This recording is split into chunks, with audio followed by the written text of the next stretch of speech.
I don't think. Come on, boys. No, not by the fire stanker. On to the next one. Today, we're starting the project here with the 78 in the garage. So, here's the deal. I want to get this carrier, front carrier rack, cargo carrier. I want to get this cargo carrier. I got this from Harbor Freight. It was not expensive. And we're going to try and get this thing mounted on the front of this truck so that we can get, when the camper's on it, we can get a lot of the cargo out of the camper off the floor and on the front rack, or the front carrier. So I have to get a front receiver rigged up in this truck because there isn't one. So right now I have some C-clamps with some angle. It's some pretty heavy angle, but I have a raw materials salvage yard around me that sells all their steel by the pound. It's usually rusted and everything, but it's a lot cheaper. I have 3-inch angle here. The thickness of the angle I think is 3/8. I have to measure it again, but it's definitely heavier than I need. Quartered all I really needed, but this is what I got. I have it C-clamped up there. It's gonna be so hard for you to tell, but it's on the bottom of the frame rails, and I had 2 holes drilled on each side for tow hooks. So I had removed the tow hooks a while ago, and the only problem is that when the angle is up there, it's on an angle. I have to space this down between the bottom of the frame rail with some spacer wedges I have, and probably stack some washers. Not the best way to do it, but it's definitely gonna work. And then my plan is to cut out this portion of the angle, like a certain amount, like a notch out of it, and then have, which I ordered, I didn't get it in yet, but I have an 18-inch long 2-inch ID receiver that's gonna get welded into that notch, that cutout, and then I'm also going to have it tied in right here to the back, so when it's pushing down it will push against this main cross member, this forwardmost cross member. I'm going to drill a small hole, which is a little sketchy, drilling a hole in the cross member, but you know what, we're going to drill a hole right here, and that's going to be the way it is. I'll keep an eye on it, make sure it doesn't crack. It should be fine. I cut this to like 30 inches or something at the salvage yard. So right now I got to cut this down to the correct length, which is going to be just pretty much the same width as from outside of frame rail to outside of frame rail, which I think was 27.5 inches. So I'm going to mark that and take this thing down and cut it. So this is under the front. I have that angle out of there, and you can see the 2 holes here on this front portion of the bottom flange of the frame rail, and then these 2 here. So those are the bolts, or the holes I'm going to reuse for this.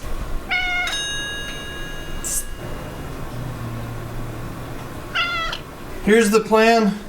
This is the portion of the angle that's going to get bolted to the frame rail. And then I'm going to cut this on a 45 so that there's not a sharp angle to hit your head on there.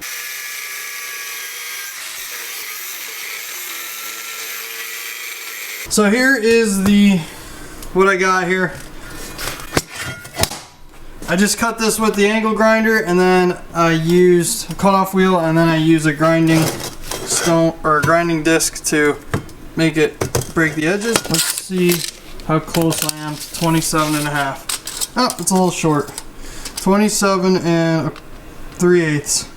But it is because I screwed up on one of the angles. But that's okay.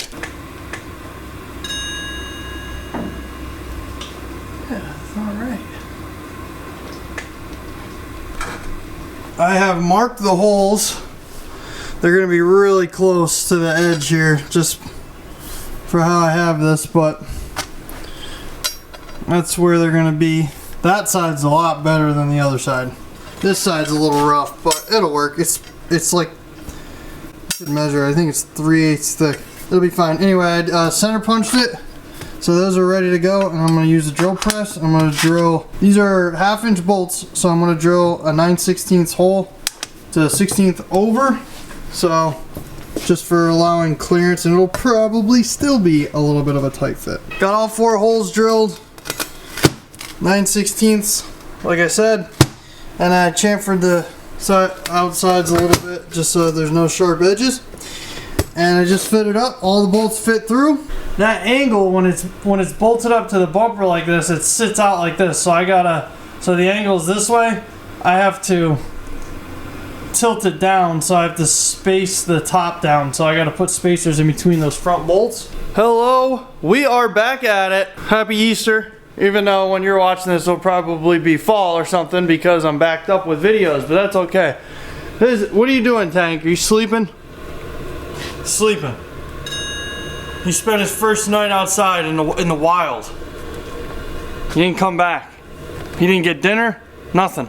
But he showed back up in the morning. He probably was hungry. So he's just sleeping this morning because he probably didn't sleep all night. It's been a little bit since the last clip, but we are going to start working on the front receiver again for the 78 Squarebody Chevy. So here are the parts I got. This I had already started, 30 cents a pound, something like that. So you deal with what you can get for a good deal. And then I got a 2-inch receiver, and that's 2-inch ID for the square tubing. And that's doesn't have a seam. It's nice. This is from Buyers, RT25818. So this is raw, it's not painted, and it's an 18-inch long receiver tube. So we're going to use this for the front receiver. Just so everybody understands what I'm talking about, you go by the ID. It's actually usually like 2 1/16 or 2 1/8. We got to clean this up. We're going to get the flap disc, going to get this rust off.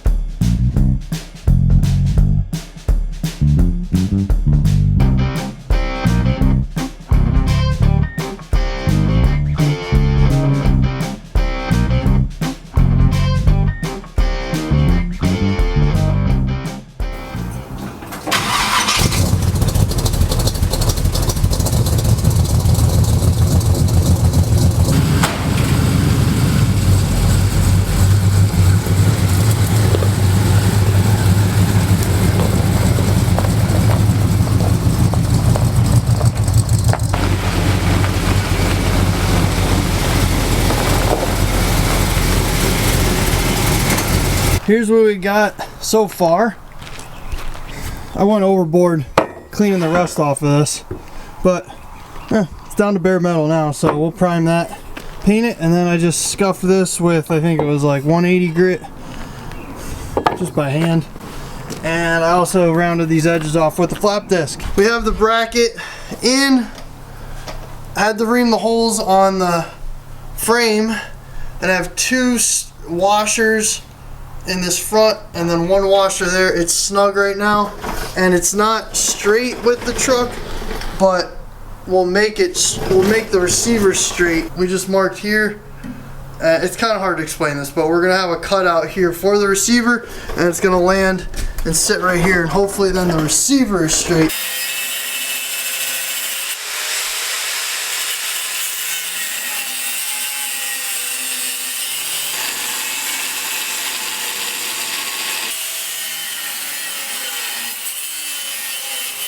Got these boogered up stick welds on here,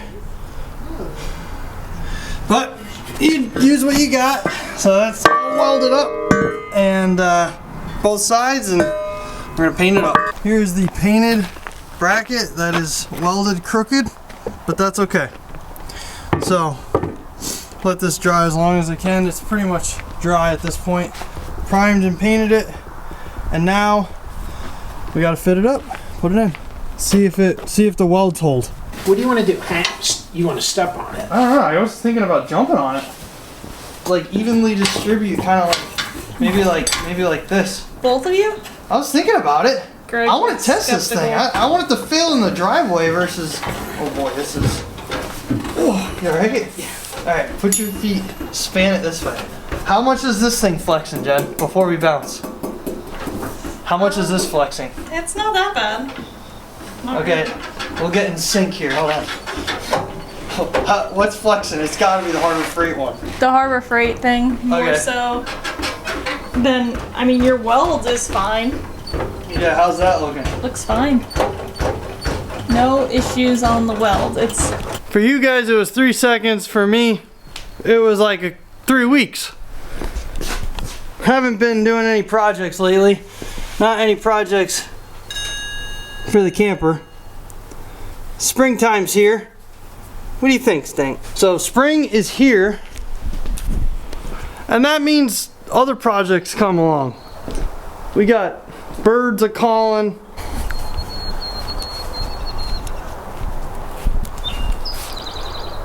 What a beautiful day. It's the end of April, northeastern Pennsylvania. Got a new garden there. Back to the front receiver on the old 78 Chevy pickup. Use that thing to haul 3 yards of topsoil in one shot. You know, just using the truck. But I wasn't using it for camping. So therefore, those projects go on hold, you know? Let's check it out. Alright. See? Using it. People say that you might not be using this truck, but it gets used. A nice reason why to get a truck camper, because if you had a straight RV or whatever, well, what are you gonna do with that thing other than use it for camping? With this, you use it for so many things and haul a camper. Awesome. So this is the situation. Your lighting's bad. Let me see if I can fix it. You can see the nice texture got going on there. The gloss paint. So that's just from taking the rust off with an angle grinder or the grinding wheel. I might try and fix that. I don't know. I might see if I get any ambition to get a little block and see if I can block that smooth and throw more coats of paint on it. But the bigger problem is I wasn't thinking. I was rushed. I knew to do this. I don't know, forgot about it. Was to mount the receiver when I cut this out of the angle back here. I just winged it on cutting that square cutout, and I didn't even level this, so, or make that even. So it kind of sits a little crooked, which is a dumb mistake. But if you look at it, you can kind of tell, and when you put the front carrier on, you can really tell, because it's, you know, you got wings way out here and way out here, so it sits a little crooked. I'll put it on and I'll show you. You can see she's on the lean, right? But that does even it out. So when I do the side supports, I will just have the side supports where it holds it up like this. So my plan is to take my spare, because right now I store the spare in the inside the camper, which is an absolute pain in the ass. So my plan is to take the spare and mount it underneath here. It is gonna stick out. It is gonna stick out here like this when it's underneath bolted on, and I'll make it so that I can remove it obviously if I need to use it. But that's my plan right now, is to figure out how to put that thing on, and also at the same time figure out how to do the supports. I'll show you what I did for the rear carrier gray tank supports. So here is an example of what I used, or what I built actually, for other supports. Obviously this won't work for this situation, but that's how that was. And then this would bolt up into the chassis, and then those would bolt onto the bottom of the carrier.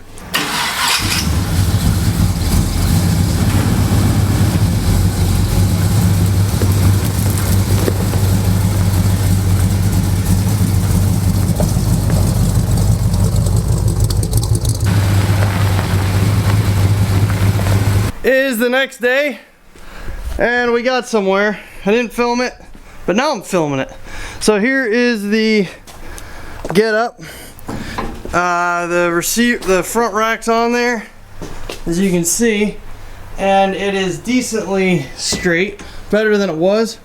And I got the old Erector set stabilizers on it. So I got these pieces of angle. They're like 1.25 inch angle, and they're up on an angle like that, which is giving it uplift here. So it's kind of confusing, and it was a unique situation on how I did this. But essentially, there was bolts. I didn't drill anything on the truck. There was a bolt in the bottom of the bumper similar to this one that I wasn't using. So I used that to bolt the angle on, and then there was just one bolt there, so I needed to give it the upward prying situation. So then there was another bolt hole on this bumper support, so I put a plate in between there on an angle, and then when I tightened it, it pushed down on the back of this bar, which then pried this up.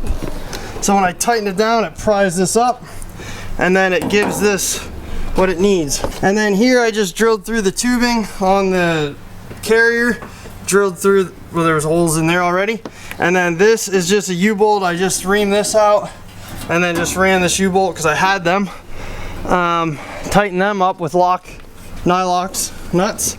Same thing on this side. Everything's identical other than I just drilled different holes to make it work. This may be in the way when you put stuff down on coolers or whatever, but it'll be fine.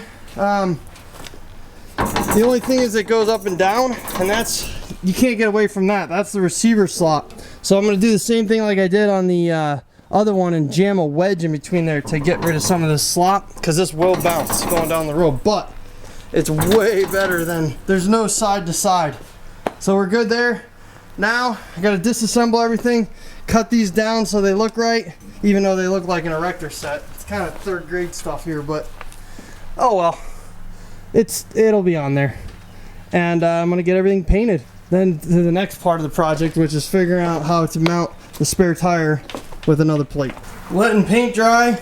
On to the next portion of the project, which is mounting the spare underneath, just like that. It's gonna protrude forward a little bit, but it's better than storing it in the kitchen, which is where we store it now. We don't have the factory spare carrier, and my exhaust is in the way there because that's how it was when I got the truck. You know, this is going to be easier than modifying other things. I'm planning on mounting this to a plate just like this, and the plate's going to be up here, and with two carriage bolts, which I have these 1/2-inch carriage bolts, which are real long, which is nice. They actually go down. These are 9/16 studs, but a 1/2-inch bolt will work. I'll just put a lock nut on it, you'll see. But this is what I got going on for right now. I wanted to get a plate that was this size, and then I'll have the carriage bolts go all the way through this plate, and I was going to weld them to the plate, the heads. So then I was down there looking in my materials area, and I found this. This is a lot thicker than I need. I think this is 1/4 inch, but regardless, I found this piece of plate that was almost exactly the size we want. There's this is actually a 1/2-inch hole that was drilled in there. So that's there, and then that's lined up with that, and then the other hole's like right around here. So it's gonna work. I just gotta take this off, and I'll clean it up a little bit, chamfer the edges. It's not gonna look right or perfect, but who cares? I didn't have to cut it. That plate literally is how I found it. So, and who knows where I got this from. So I certainly didn't pay for it. I can guarantee you that. Probably found it somewhere. All right, so let me get this cleaned up, cut, and marked, drilled, whatever, and I'll show you the next step. Got the old office chair out here working. Okay, so here's the plate that I got. Got the hole drilled. This is the hole that was there. I drilled a 9/16 hole here just to give it a little bit more slop. These are carriage bolts that actually came out of the body lift for the bed that I found at my dad's house. So thanks, Dad, like 15 years ago. Here they are, using them again. So I ground off the carriage square portion, and then that sits almost flush there. That's good enough. And then here's the other one in there, and then those are gonna go down like that. And then what I'll do is I'll get one of the wheels, or I get the spare, and I'll tack this. I'll weld this just a little bit, just tack it in a couple spots, and then I'll make sure I'll bend these so that they're dead center, so that they go right into the wheel. And then I'll tack it again, check it again, just make sure that they don't start walking on me, so that it'll be nice and straight. So then when I try to lift the spare into these studs, they go into the holes. Okay, got that all welded up. There's that plate with the carriage bolt heads. There's the carriage bolts sticking out of the bottom of the carrier. and now I got it vice gripped. What I did was I laid the plate right on there and then used the spare on the ground as my template. Made sure that the studs went in, which they do. They're got to get pried, but that's okay. And I found where it needed to be happy, and I vice gripped it, and I did not grind any paint. So we're gonna see how this welds up to this non-ground surface. So let's put this in there. We got an update here. Got the parts painted, trimmed up, you know, got them nice so that there's no sharp edges. There's the little plates here. So these are done. And the other side, so I have it laid out here. I'm gonna install that. Let's get the carrier in. Let's get these supports lined up. Let's see how everything is. Let's see if we can get the spare lifted and bench press that thing on. I don't know. Let's see.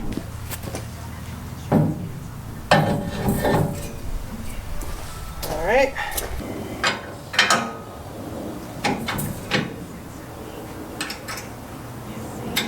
But I will show you the painted, nice pitted plate with the carriage bolts.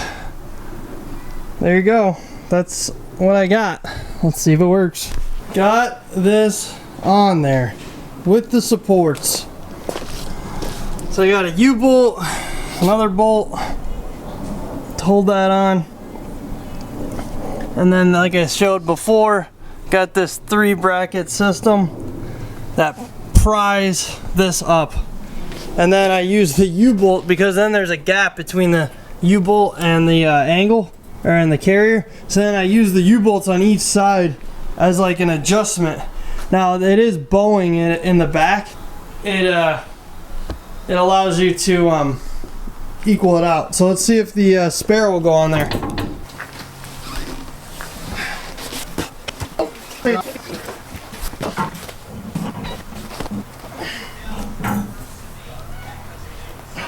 Can you hand me those? What do you need? Just give me a nut. I just need a nut. And a flat washer, actually. Well, you don't want to do this multiple times. I'll tell you that. Hopefully you don't ever have to take it down. That's the goal. Okay. It's up there. Where's my stuff? Where's my stuff? Where's my stuff? I don't know what you're looking for. I This can't help stuff. I'm just being funny.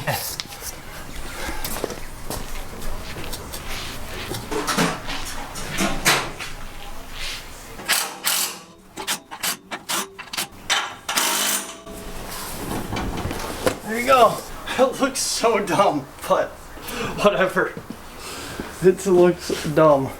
Hopefully with the cooler on it, it looks better.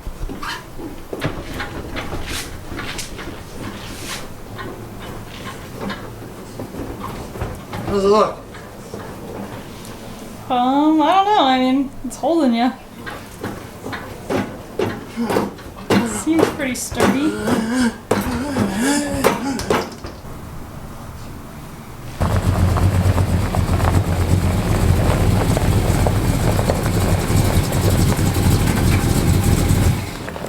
Well, there you have it. The front receiver is done. It's on a downhill right now, so not only does the truck have a rake, it's also on a downhill, so it looks like it's really on a rake. Trying to get all the weight off this rear axle as much as we can, get it on the front axle, and at the same time free up space inside of the camper so that we can use it, and on the road we can jump in there and we don't have to climb over everything just to get into the camper, essentially. So here we go. This is it. We got some stuff rigged up on there just for an example, and it looks like that's kind of what it's gonna be like. It looks totally dopey with that front tire on there, but once you put other cargo on it, it doesn't look as bad. So like just with the spare though, it looks so dumb. But you know what? Sometimes you just gotta roll with it, I guess. It would be nice to have the factory spare location, but once the camper's on it too, it'll look like more fitting. It looks like a pulling truck now. It's got all this weight in the front. We got the inflatable kayak on here. We got a little jack, a little floor jack, a tiny guy. And and then an empty cooler. But I thought it would be blocking the grill like completely. It really doesn't. I mean, this is way bigger of a carrier than I visualized when I was thinking of all the things to put on it. I never really tried any, I didn't measure anything. I just winged it. And the fact that you have all this space, like it has these railings that come down and then they are, they stop there. So it's like, oh, you can only hold stuff from there forward. Well, that's not true, because it just doesn't, it'll work. Once you strap things down, you can go all the way to the front bumper, which is exactly what that inflatable kayak is. It's nice and soft, won't hurt anything. And I'll put it in a garbage bag, and that thing is, strap it down in a garbage bag, that's ready to go. The thing is rated for 300 pounds, but that's without these side supports. These side supports are helping a lot. Oh, and the ground clearance, for anybody that was wondering, I should measure it, but I think it was about 15 inches from the front there. I should measure my angle of approach, because that significantly was decreased with this situation. One thing I am going to get is the rookie flag things, the guide bumper guides, because you cannot see how far forward this is. There's a lot of things I don't love about it, but for what I paid for this, okay, that's the other thing. Like, people will look at these things, it's like, oh, I wouldn't do that, I wouldn't do that. Yeah, if I had a choice, or like I would go spend the $1,500 or whatever dollars for a custom aluminum rack like they do for the trucks on the beach, that's what I would do. But this whole getup costed me less than $200, I would say, that I have into this whole thing, and time. But it would take me time to install an expensive one too. So till next time, hopefully you see this thing getting ready to go camping, or I don't know, maybe we'll do some camper stuff, but I don't know what the next video is going to be. Stay tuned on the next one. I know it's been a while. I'll see you on the next video.